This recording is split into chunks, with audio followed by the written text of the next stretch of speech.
വെയിനൊക്കെ വീർത്ത് തടിച്ച് പാമ്പ് പോലെ കെട്ടുപിണഞ്ഞ് കിടക്കുന്നത് കാണാം. അതോടൊപ്പം തന്നെ നമ്മുടെ കാലിൻ്റെ കുഴയ്ക്ക് നീരാവും, അതുപോലെ സ്കിന്നിനൊക്കെ ഒരു കളർ ചേഞ്ചൊക്കെ കാണാം.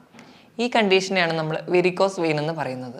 പരിധി വരെ നമുക്ക് കുഞ്ഞ് ഡെലിവറി ഒക്കെ കഴിയുമ്പോൾ കുറയാറുമുണ്ട്. ഇതിനോടൊപ്പം തന്നെ സ്ത്രീകളിൽ പ്രഗ്നൻസിയുടെ സമയത്ത് യോനി ഭാഗത്തും വെരിക്കോസ് വെയിൻ കാണാറുണ്ട്. ഇതും ഡെലിവറിക്ക് ശേഷം പൂർണ്ണമായിട്ടും മാറുന്നതായി കാണാം. നമ്മൾ ജോലികളുടെ ഇടയിൽ ചെറിയൊരു ഗ്യാപ്പ് എടുക്കുക, ഒരു 5-10 മിനിറ്റോ ഇരുന്നിട്ട് കാലൊരു ചെയറിലോ അല്ലെങ്കിൽ ഒരു സ്റ്റൂളിലോ പൊക്കി വെക്കാൻ വേണ്ടി ശ്രദ്ധിക്കുക. അത് നമുക്ക് ആ അശുദ്ധ രക്തത്തെ തിരിച്ച് ഹൃദയത്തിലോട്ട് പമ്പ് ചെയ്യാൻ വേണ്ടി സഹായിക്കും.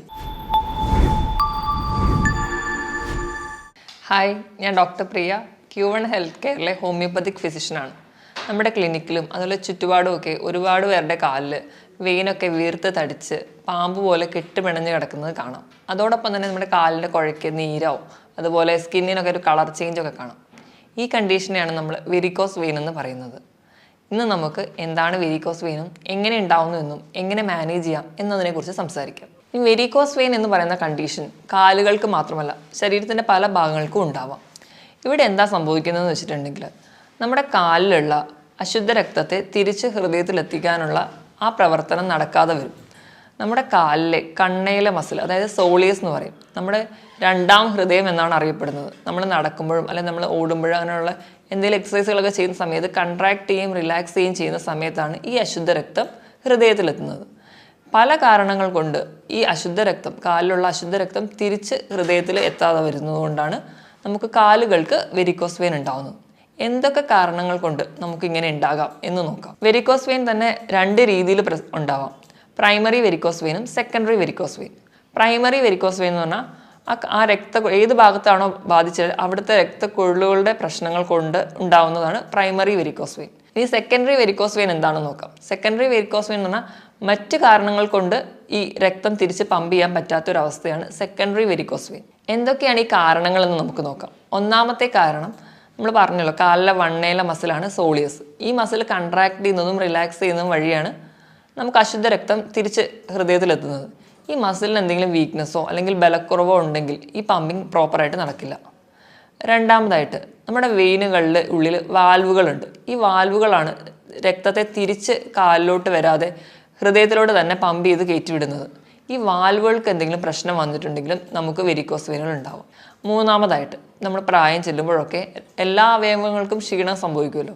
അതുപോലെ തന്നെ നമ്മുടെ രക്തക്കൊഴലുകൾക്ക് ഇലാസ്റ്റിസിറ്റി ഒക്കെ നഷ്ടപ്പെടുന്നത് കൊണ്ട് നമുക്ക് വെരിക്കോസ് വെയിൻ ഉണ്ടാവാം. അടുത്തതായിട്ട് അമിതവണ്ണം വരുമ്പോൾ, അതുപോലെ വ്യായാമക്കുറവൊക്കെ ഉള്ളവരിൽ കൂടുതൽ പ്രഷർ നമ്മുടെ വെയിൻസിനൊക്കെ വരും. ഇങ്ങനെ വരുന്നത് വഴി നമുക്ക് വെരിക്കോസ് വെയിൻ ഉണ്ടാവാം. അടുത്തായിട്ട് സ്ത്രീകളിൽ കൂടുതലായി കാണുന്നു. സ്ത്രീകൾക്ക് പൊതുവെ വെരിക്കോസ് വെയിൻ കൂടുതലായി കാണുന്നുണ്ട്. അതിന് കാരണം ചില ഹോർമോണൽ ചേഞ്ചാണ്. നമ്മൾ പീരീഡ്സിന് മുൻപ്, അതുപോലെ ചിലർക്ക് ആർത്തവം നിന്നതിന് ശേഷം, അതുപോലെ പ്രഗ്നൻസിയുടെ സമയത്ത്, ചില ഗർഭനിരോധക ഗുളികകൾ കഴിക്കുമ്പോൾ ഒക്കെ ഉണ്ടാവുന്ന ഹോർമോണൽ ചേഞ്ച്, ഈസ്ട്രജൻ്റെ പ്രസൻസ് ഒക്കെ ഉണ്ടാവുമ്പോൾ ഈ ഇലാസ്റ്റിസിറ്റി, നമ്മുടെ വെയിൻസിനൊക്കെയുള്ള ഇലാസ്റ്റിസിറ്റി നഷ്ടപ്പെടുകയും അതുവഴി നമുക്ക് വെരിക്കോസ് വെയിൻ ഉണ്ടാവാം. അടുത്തൊരു കാരണം കൂടുതലായിട്ട് സ്ത്രീകളിൽ എന്തുകൊണ്ട് കാണുന്നു എന്നാണ്. നമുക്കറിയാം, സ്ത്രീകളിൽ തന്നെ ഉണ്ടാകുന്ന ഒരു ഹോർമോണാണ് ഈസ്ട്രോജൻ. ഈസ്ട്രോജൻ്റെ അളവ് കൂടുമ്പോഴൊക്കെ നമ്മുടെ രക്തക്കൊഴലുകളുടെ ഇലാസ്റ്റിസിറ്റി കുറഞ്ഞു വരുന്നത് കാണാം. അതുവഴി നമുക്ക് വെരിക്കോസ് വെയിൻ ഉണ്ടാവും. പ്രത്യേകിച്ച് പീരീഡ്സിന് മുൻപ്, അതുപോലെ ആർത്തവം നിന്ന ശേഷം, പ്രഗ്നൻസിയുടെ സമയം, ഈ സമയത്തൊക്കെ നമുക്ക് വെരിക്കോസ് വെയിൻ ഉണ്ടാവുന്നതായി കാണാം. അതുപോലെ തന്നെ പ്രഗ്നൻസിയിൽ ഈ വെയിനുകളുടെ ഈ വ്യത്യാസത്തിനോടൊപ്പം തന്നെ നമുക്ക് രക്തത്തിൻ്റെ അളവ് കൂടുതലാണ്. ഇതും വെയിനുകളിൽ പ്രഷർ കൂട്ടും. അതുവഴി നമുക്ക് വെരിക്കോസ് വെയിൻ ഉണ്ടാവാം. ഇതോടൊപ്പം ചിലർക്ക് പാരമ്പര്യമായിട്ട് വെരിക്കോസ് വെയിൻ ഉണ്ടാവുന്ന കാണാം. ചിലതരം ജോലി ചെയ്യുന്നവരിൽ വെരിക്കോസ് വെയിൻ കൂടുതലായി കാണും. കണ്ടിന്യൂസ് ആയിട്ട് നിൽക്കുന്ന ജോലിക്കാർ, ഇപ്പോൾ ട്രാഫിക് പോലീസ്, അതുപോലെ ടീച്ചേഴ്സ്, ഇവർക്ക് കണ്ടിന്യൂസ് ആയിട്ട് ഒരു ഡയറക്ഷനിൽ മാത്രമേ ബ്ലഡ് ഫ്ലോ ഉണ്ടാവുള്ളൂ. തിരിച്ചുള്ള ബ്ലഡ് ഫ്ലോ വളരെ കുറവായിരിക്കും. അതുവഴി അവർക്ക് വെരിക്കോസ് വെയിൻ ഉണ്ടാവാം. അതുപോലെ കണ്ടിന്യൂസ് ആയിട്ട് ഇരുന്ന് ജോലി ചെയ്യുന്ന ഡ്രൈവർമാർ, തയ്യൽ ജോലി ചെയ്യുന്നവർ, ഇവർക്കൊക്കെ അതുപോലെ ഒരു ഡയറക്ഷനിൽ മാത്രമേ ബ്ലഡ് ഫ്ലോ ഉള്ളൂ.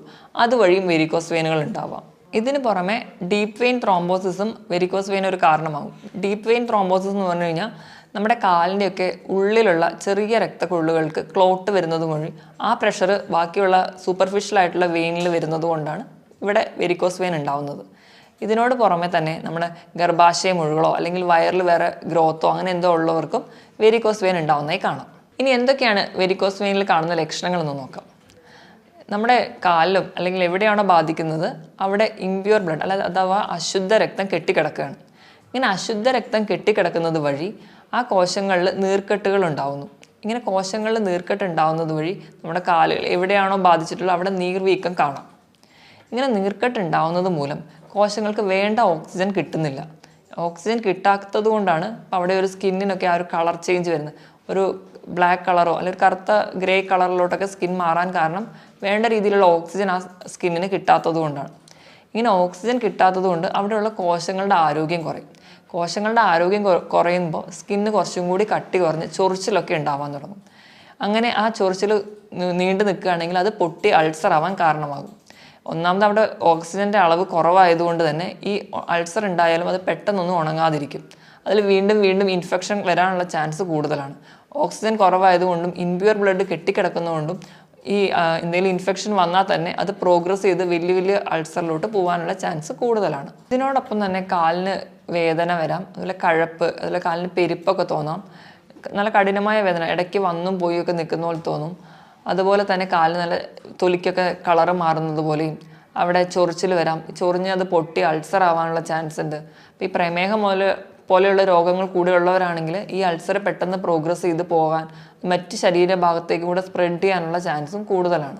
ഇനി നമുക്ക് വെരിക്കോസ് വെയിനെ എങ്ങനെ ക്ലാസിഫൈ ചെയ്യാൻ നോക്കാം. 6 സ്റ്റേജസ് ആയിട്ട് ക്ലാസിഫൈ ചെയ്തിട്ടുണ്ട്. C0 അതിൽ നിന്ന് പുറത്ത് പ്രത്യേകിച്ച് കാണത്തക്ക ബുദ്ധിമുട്ടുകളോ അല്ലെങ്കിൽ വേറെ സിംറ്റംസ് ഒന്നും ഉണ്ടാവില്ല. ഇനി C1 എന്ന് പറയുമ്പോൾ ചെറിയ വെയിൻസ് ഒക്കെ പ്രോമിനൻ്റ് ആയി കാണാം. ഇനി C2 എന്ന് പറയുമ്പോൾ അതൊരു വെരിക്കോസ് വെയിൻ്റെ ആ ഒരു സ്റ്റേജിൽ വെയിനൊക്കെ കുറച്ചും കൂടി പ്രോമിനൻ്റായി കുറച്ചുകൂടി തടിച്ച് വീർത്ത് നിൽക്കുന്നതായി കാണാം. ഇനി സ്റ്റേജ് 3 എന്ന് പറയുന്നതിൽ അതിനോടൊപ്പം തന്നെ കാലിൻ്റെ കുഴയ്ക്കൊക്കെ നീര് വന്നിട്ടുണ്ടാവും. സ്റ്റേജ് 4 എന്ന് പറയുന്നതിൽ ഇതിനോടൊപ്പം സ്കിൻ ചേഞ്ചസ് ഒക്കെ വന്നിട്ടുണ്ടാവും. സ്റ്റേജ് 5 എന്ന് പറയുമ്പോൾ അൾസർ, ചിലപ്പോൾ അത് ഉണങ്ങിയ അൾസർ ആവാം, എന്നൊരു അൾസറേഷൻ കൂടി ഉണ്ടെങ്കിൽ സ്റ്റേജ് 5. ഇങ്ങനെ 6 സ്റ്റേജസ് ആയിട്ടാണ് വെരിക്കോസ് അൾസറിനെ നമ്മൾ ക്ലാസിഫൈ ചെയ്യുന്നത്. കോമൺ ആയിട്ട് വെരിക്കോസ് വെയിൻ എന്ന് പറയുന്നത് നമ്മൾ കാലുകളിലാണ് കാണുന്നത്. ഇതിന് പുറമെ വേറെ പല സൈറ്റിലും ഉണ്ടാവും. അത് ഏതൊക്കെയാണെന്ന് നോക്കാം. ഒന്നാമത് പൈൽസ് ആയിട്ട് പ്രസൻറ്റ് ചെയ്യാം. നമ്മുടെ മലദ്വാരത്തിൻ്റെ അടുത്തുള്ള വെയിൻസിന് വെരിക്കോസ് വെയിൻ വരുന്ന കണ്ടീഷനാണ് പൈൽസ്. രണ്ടാമതായിട്ട് വരുന്നതാണ് വെരിക്കോസീൽ. വെരിക്കോസീൽ എന്ന് പറയുമ്പോൾ വൃഷ്ണസഞ്ചിക്ക് വരുന്ന വെരിക്കോസ് വെയിനാണ്.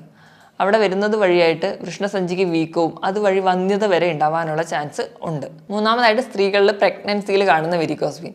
അത് പൊതുവേ പ്രഗ്നൻസി കഴിഞ്ഞ് ഡെലിവറി ഒക്കെ കഴിഞ്ഞ് 2-3 മാസം കഴിയുമ്പോൾ പൊതുവേ അത് കുറയാറുണ്ട്. ചിലർക്ക് വെരിക്കോസ് വെയിൻ്റെ പാരമ്പര്യം കൂടെ ഉണ്ടെങ്കിൽ ഇത് പെർസിസ്റ്റ് ചെയ്ത് അല്ല അത് ചിലപ്പോൾ ജീവിതകാലം മുഴുവൻ നിൽക്കാനുള്ള ചാൻസസും ഉണ്ട്. എന്തുകൊണ്ടാണ് പ്രഗ്നൻസിയിൽ വെരിക്കോസ് വെയിൻ വരുന്നതെന്ന് നോക്കാം. ഒന്നാമത്തെ കാരണം എന്ന് പറഞ്ഞാൽ പ്രഗ്നൻസിയിൽ പൊതുവേ നമ്മുടെ ബ്ലഡിൻ്റെ എമൗണ്ട് കൂടുതലാണ്. അത് വെയിനിന് കൂടുതൽ പ്രഷർ ഉണ്ടാക്കി അങ്ങനെ വെരിക്കോസ് വെയിൻ ഉണ്ടാവും. രണ്ടാമതായിട്ട് നമുക്ക് ഒരു കുഞ്ഞിൻ്റെ ഭാരം കൂടി വരികയാണ്. അപ്പം നമ്മുടെ അടിവയറിന് അല്ലെങ്കിൽ നമ്മുടെ അബ്ഡമനിൽ പ്രഷർ കൂടുതലാണ്. ആ ഒരു വെയിറ്റും കൂടി വരുമ്പോൾ അത് വെയിനിന് കൂടുതൽ പ്രഷർ ഉണ്ടാക്കുന്നത് വഴി നമുക്ക് വെരിക്കോസ് വെയിൻ ഉണ്ടാവാം. ഇങ്ങനെ 2 രീതിയിലാണ് പ്രഗ്നൻസിയിൽ വെരിക്കോസ് വെയിൻ ഉണ്ടാവുന്നത്. ഇത് ഒരു പരിധി വരെ നമുക്ക് കുഞ്ഞ് ഡെലിവറി ഒക്കെ കഴിയുമ്പോൾ കുറയാറുമുണ്ട്.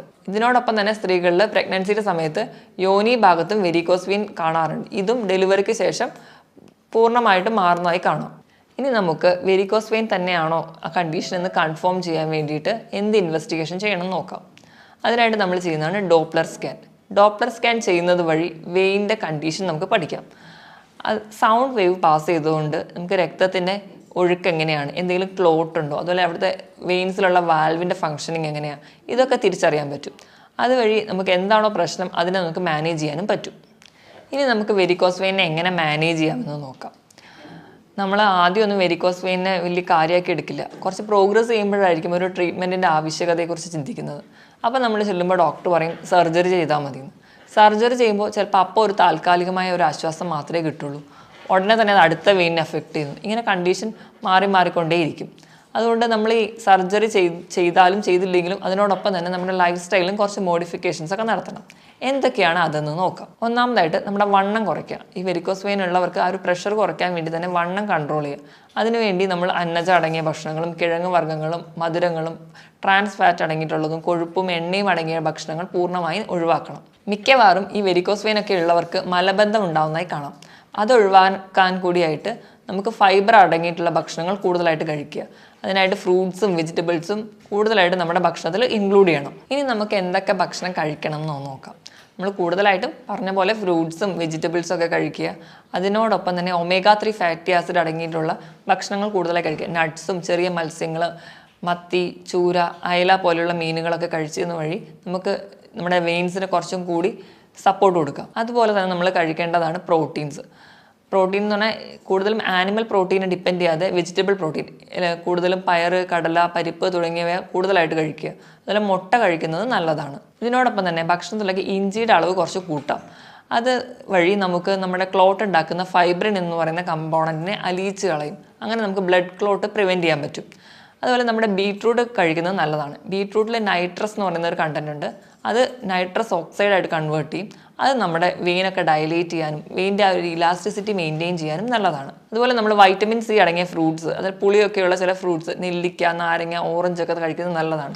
വൈറ്റമിൻ സി കൊളാജൻ, ഇലാസ്റ്റിൻ തുടങ്ങിയ പ്രോട്ടീനുകളെ ഉണ്ടാക്കാൻ വേണ്ടി സഹായിക്കും.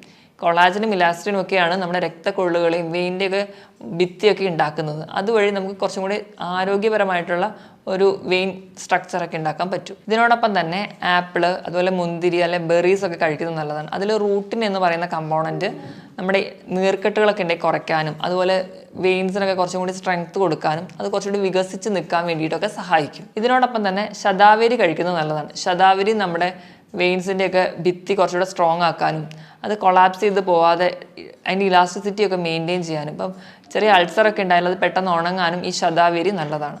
ഇനി നമുക്ക് എന്തൊക്കെ ഭക്ഷണങ്ങളാണ് ഒഴിവാക്കേണ്ടതെന്ന് നോക്കാം. നമ്മൾ നേരത്തെ പറഞ്ഞുള്ള ജങ്ക് ഫുഡ്സും ഹോട്ടൽ ഫുഡ്സും ട്രാൻസ് ഫാറ്റി ആസിഡ് അടങ്ങിയിട്ടുള്ള ഭക്ഷണങ്ങൾ പൂർണ്ണമായി ഒഴിവാക്കുക. റെഡ് മീറ്റിൻ്റെ ഉപയോഗം കുറയ്ക്കണം. അതുപോലെ തന്നെ ചിലർക്കൊക്കെ ഈ ഗ്ലൂട്ടൻ അതുപോലെ പാൽ ഉൽപ്പന്നങ്ങളോടൊക്കെ അലർജി കാണാം.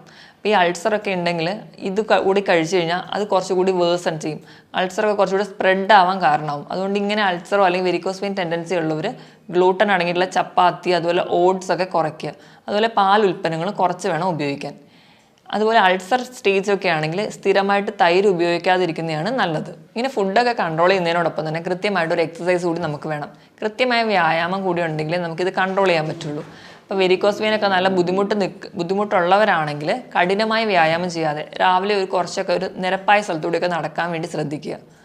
അതോടൊപ്പം തന്നെ നമുക്ക് സ്റ്റോക്കിങ്സ് അത് ധരിക്കാവുന്നതാണ്. സ്റ്റോക്കിങ്സ് എന്ന് പറഞ്ഞാൽ നമ്മുടെ സോക്സ് പോലെ നമുക്ക് മസിൽസിനെ കുറച്ചുകൂടി സ്ട്രെങ്തൻ ചെയ്യാൻ വേണ്ടിയിട്ട് കാലിലിടാൻ പറ്റുന്ന ഉറകളാണ്. അത് വാങ്ങിച്ച് ധരിക്കുന്നത് നല്ലതാണ്. ഇതിനോടൊപ്പം തന്നെ കണ്ടിന്യൂസ് ആയിട്ട് നിൽക്കുക അല്ലെങ്കിൽ ഇരിക്കുക, അങ്ങനെ കണ്ടിന്യൂസ് ആയിട്ട് ഒരേ പോസ്റ്റർ തന്നെ വരുന്ന ജോലികളാണെങ്കിൽ അതിലൊരു ചേഞ്ച് വരുത്തുക. നമ്മൾ പ്രത്യേകിച്ച് സ്ത്രീകളൊക്കെ ആണെങ്കിൽ എല്ലാ ജോലികളും ചെയ്ത് തീർത്തിട്ട് മാത്രമേ ഒന്ന് റെസ്റ്റ് എടുക്കാൻ വേണ്ടി വിചാരിക്കുള്ളൂ. അപ്പോൾ അതിന് ഉപരിയായിട്ട് നമ്മൾ ജോലികളുടെ ഇടയിൽ ചെറിയൊരു ഗ്യാപ്പ് എടുക്കുക. ഒരു 5-10 മിനിറ്റോ ഇരുന്നിട്ട് കാലൊരു ചെയറിലോ അല്ലെങ്കിൽ ഒരു സ്റ്റൂളിലോ പൊക്കി വെക്കാൻ വേണ്ടി ശ്രദ്ധിക്കുക. അത് നമുക്ക് ആ അശുദ്ധ രക്തത്തെ തിരിച്ച് ഹൃദയത്തിലോട്ട് പമ്പ് ചെയ്യാൻ വേണ്ടി സഹായിക്കും. ഇതിനോടൊപ്പം തന്നെ നമ്മൾ രാത്രി കിടന്നുറങ്ങുമ്പോൾ നമ്മുടെ കാലൊരു തലയണ വെച്ച് പൊക്കി വെക്കുന്നത് നല്ലതാണ്. അതും നമുക്ക് അശുദ്ധ രക്തത്തെ തിരിച്ച് ഹാർട്ടിലേക്ക് എത്തിക്കാൻ വേണ്ടി സഹായിക്കും. ഇങ്ങനെയൊക്കെ കൃത്യമായിട്ടൊരു ഡയറ്റും അതുപോലെ തന്നെ ഈ കൃത്യമായ വ്യായാമവും ഈ പറഞ്ഞ രീതികളുടെയൊക്കെ കാലിന് കൃത്യമായിട്ടൊരു സപ്പോർട്ടൊക്കെ നൽകുകയാണെങ്കിൽ ഒരു പരിധി വരെ നമുക്ക് വെരിക്കോസ് വെയിൻ കൺട്രോൾ ചെയ്യാം. ഇതിനോടൊപ്പം തന്നെ ഹോമിയോപ്പതിയിൽ ഫലപ്രദമായ ചികിത്സയും ലഭ്യമാണ്. മറ്റൊരു ഹെൽത്ത് ടോപ്പിക്കുമായിട്ട് വീണ്ടും കാണാം. താങ്ക്